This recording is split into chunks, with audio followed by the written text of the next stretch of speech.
Bebaskan Imam Besar Habib Rizik Syihab tanpa syarat, trending.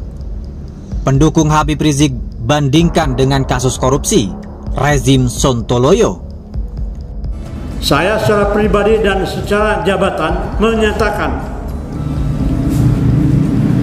terkhusus kami sampaikan kepada Presiden Republik Indonesia, kepada Kapolri Republik Indonesia, dengan ini saya mengusulkan demi keadilan bebaskan Habib Rizik Syihab tanpa syarat dan atau penjarakan pelaku kerumunan tanpa tebang pilih.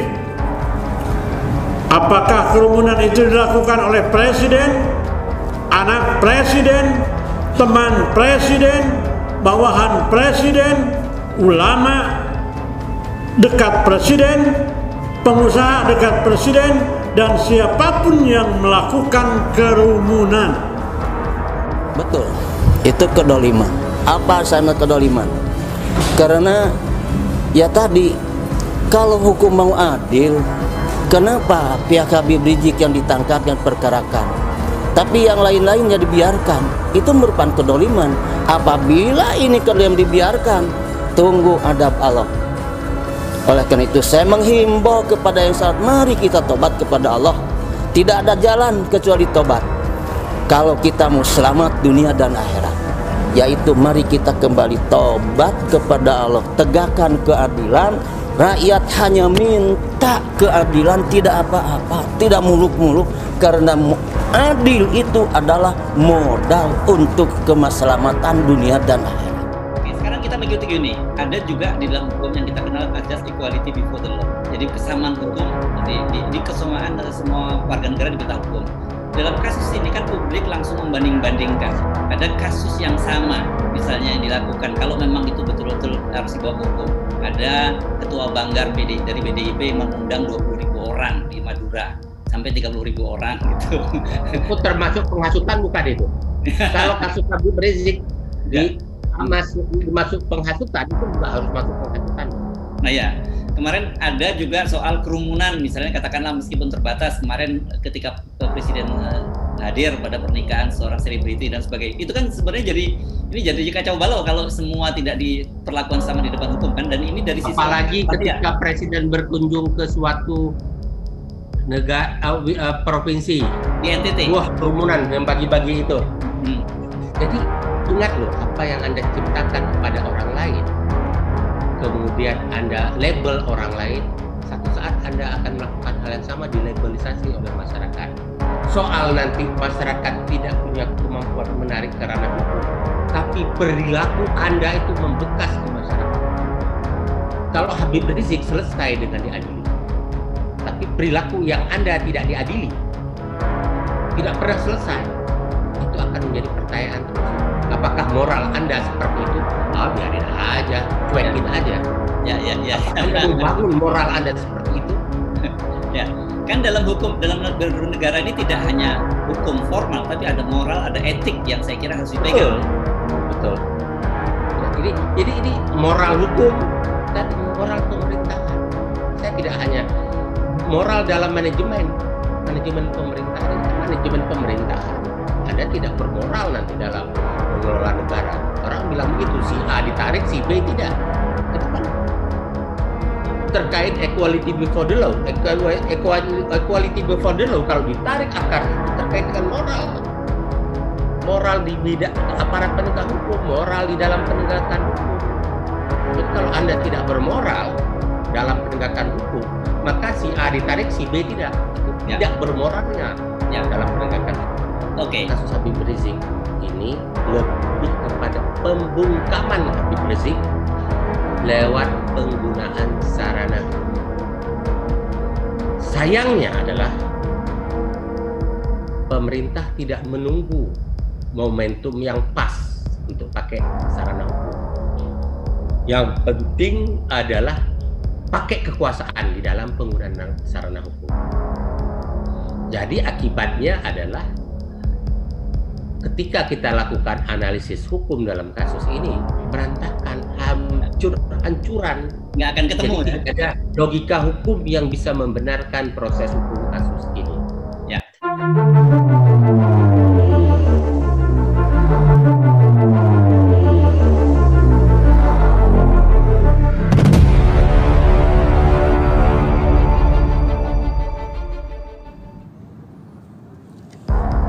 Bebaskan Imam Besar Habib Rizik Syihab tanpa syarat, trending.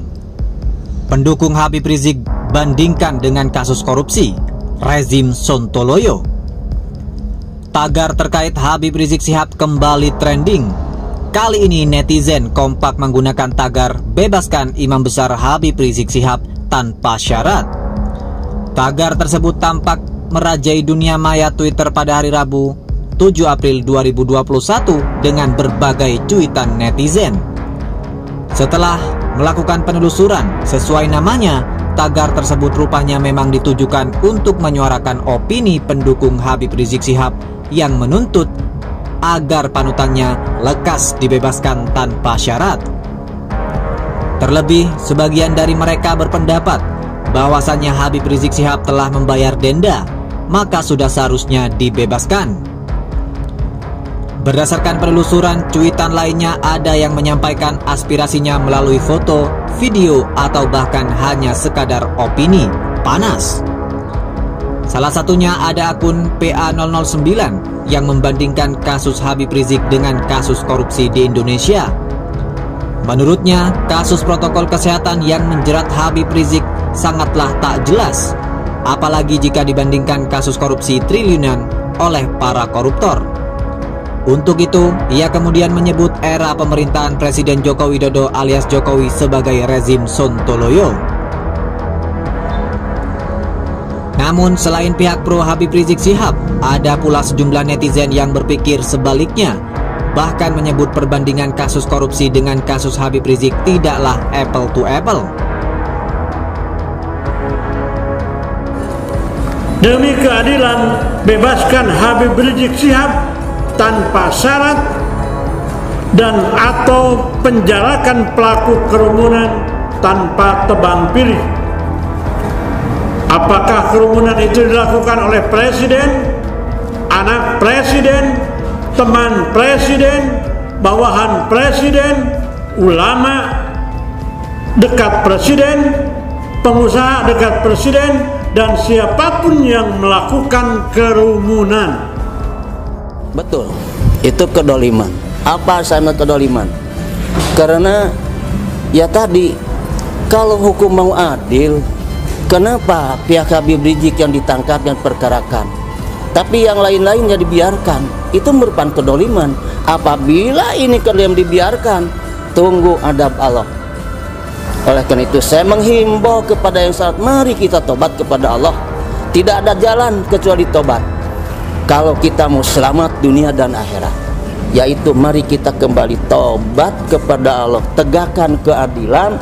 Rakyat hanya minta keadilan, tidak apa-apa, tidak muluk-muluk, karena adil itu adalah modal untuk keselamatan dunia dan akhirat.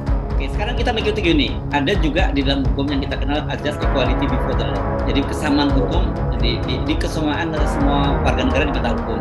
Dalam kasus ini kan publik langsung membanding-bandingkan. Ada kasus yang sama, misalnya yang dilakukan, kalau memang itu betul-betul harus dibawa hukum. Ada ketua banggar dari PDIP yang mengundang 20.000 orang di Madura, sampai 30.000 orang gitu. Itu termasuk penghasutan bukan itu? Kalau kasus Habib Rizik masuk penghasutan, itu juga harus masuk penghasutan. Nah ya, kemarin ada juga soal kerumunan, misalnya katakanlah meskipun terbatas, kemarin ketika Presiden hadir pada pernikahan seorang selebriti dan sebagainya, itu kan sebenarnya jadi kacau balau kalau semua tidak diperlakukan sama di depan hukum kan, dan ini dari sisi apalagi ketika Presiden berkunjung ke suatu negara provinsi di NTT, wah kerumunan yang bagi-bagi itu.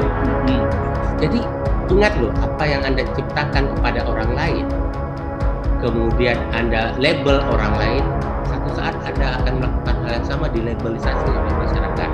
Soal nanti masyarakat tidak punya kemampuan menarik karena hukum, tapi perilaku Anda itu membekas ke masyarakat.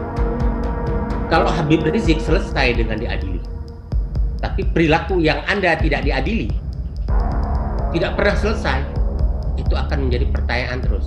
Apakah moral Anda seperti itu? Biarin aja, cuekin aja. Ya. Apakah Anda membangun moral Anda seperti itu? Ya, kan dalam hukum, dalam bernegara ini tidak hanya hukum formal, tapi ada moral, ada etik yang saya kira harus dipegang. Betul.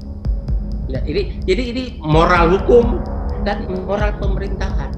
Saya tidak hanya moral dalam manajemen pemerintahan, ini kan manajemen pemerintahan.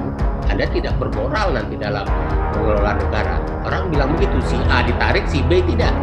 Itu kan terkait equality before the law. Equality before the law kalau ditarik akar itu terkait dengan moral. Moral di bidang aparat penegak hukum, moral di dalam penegakan hukum. Jadi kalau Anda tidak bermoral dalam penegakan hukum, maka si A ditarik, si B tidak. Itu tidak bermoralnya dalam penegakan hukum. Kasus Habib Rizik ini lebih kepada pembungkaman Habib Rizik lewat penggunaan sarana. Sayangnya adalah pemerintah tidak menunggu momentum yang pas pakai sarana. Yang penting adalah pakai kekuasaan di dalam penggunaan sarana. Jadi akibatnya adalah ketika kita lakukan analisis hukum dalam kasus ini, berantakan, hancuran, nggak akan ketemu. Jadi tidak ada logika hukum yang bisa membenarkan proses hukum kasus ini. Ya.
Thank you.